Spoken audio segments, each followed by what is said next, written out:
Faire l'amour 3 fois par semaine égale couple heureux, cette injonction à la peau dure et pourtant elle est bel et bien fausse. C'est tout l'objet de la nouvelle enquête de la journaliste spécialisée en intimité et autrice Pauline Verduzier qui s'intéresse aux normes autour de la fréquence sexuelle. Je me suis rendu compte que ce qui était à peu près partagé dans l'inconscient collectif, ou en tout cas dans l'idée qu'on se faisait d'une bonne cadence sexuelle, c'était autour de 2-3 fois par semaine. Dès le 19e siècle, il y avait déjà des médecins qui préconisaient une sexualité régulière dans ces eaux-là, autour de 2-3 fois par semaine, pour être en bonne santé et pour être heureux dans son mariage. La sexualité, c'est devenu comme une sorte de baromètre de l'épanouissement conjugal, parce qu'avant, le couple était encadré par d'autres institutions, qui étaient le mariage, les enfants, l'accès à la propriété, etc. Enfin, ça a évolué au fil du temps.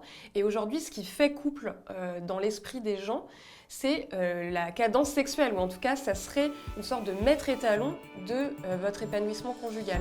Si la sexualité est loin d'être le baromètre d'un couple épanoui, Pauline Verduzier montre qu'il existe de nombreuses façons de partager et de renouveler une intimité parfois fragilisée par les aléas du quotidien.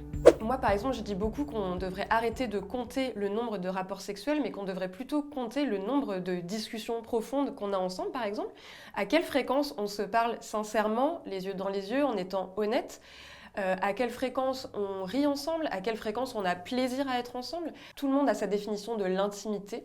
Celle-ci peut être sexuelle, elle peut ne pas être sexuelle, elle peut être sensuelle, elle peut ne pas être génitale. Moi, j'ai interviewé beaucoup de femmes notamment, et aussi quelques hommes, qui vont avoir une espèce de calendrier mental et qui vont se dire « Ok, là, ça fait une semaine qu'on l'a pas fait, là, ça fait 10 jours qu'on l'a pas fait, là, ça fait 3 semaines », et qui vont avoir cette charge cognitive, ce décompte des jours, en disant « Mince, qu'est-ce qui nous arrive ?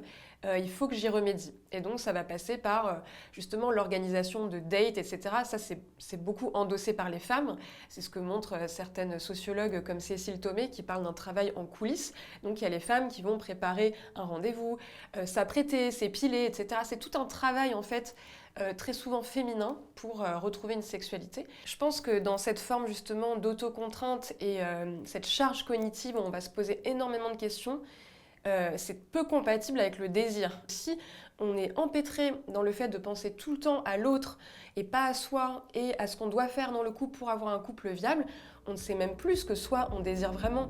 Et puis, il subsiste encore dans le couple hétérosexuel de nombreuses normes implicites, être amoureux, vivre ensemble, partager une vie sexuelle épanouie, le tout de manière fluide, sans accroc. Or, en pratique, c'est loin d'être aussi simple. On va souvent, dans des couples hétéros, laisser s'installer des non-dits, des frustrations, du ressentiment, par peur en fait que ça menace le couple. Et c'est là où c'est quand même important de dépasser cette norme de l'implicite pour parler de sexualité, même si c'est pas facile, de dépasser ces barrières et de dire à l'autre ce qui nous tracasse, ce qui nous peine, ce qui nous pose problème.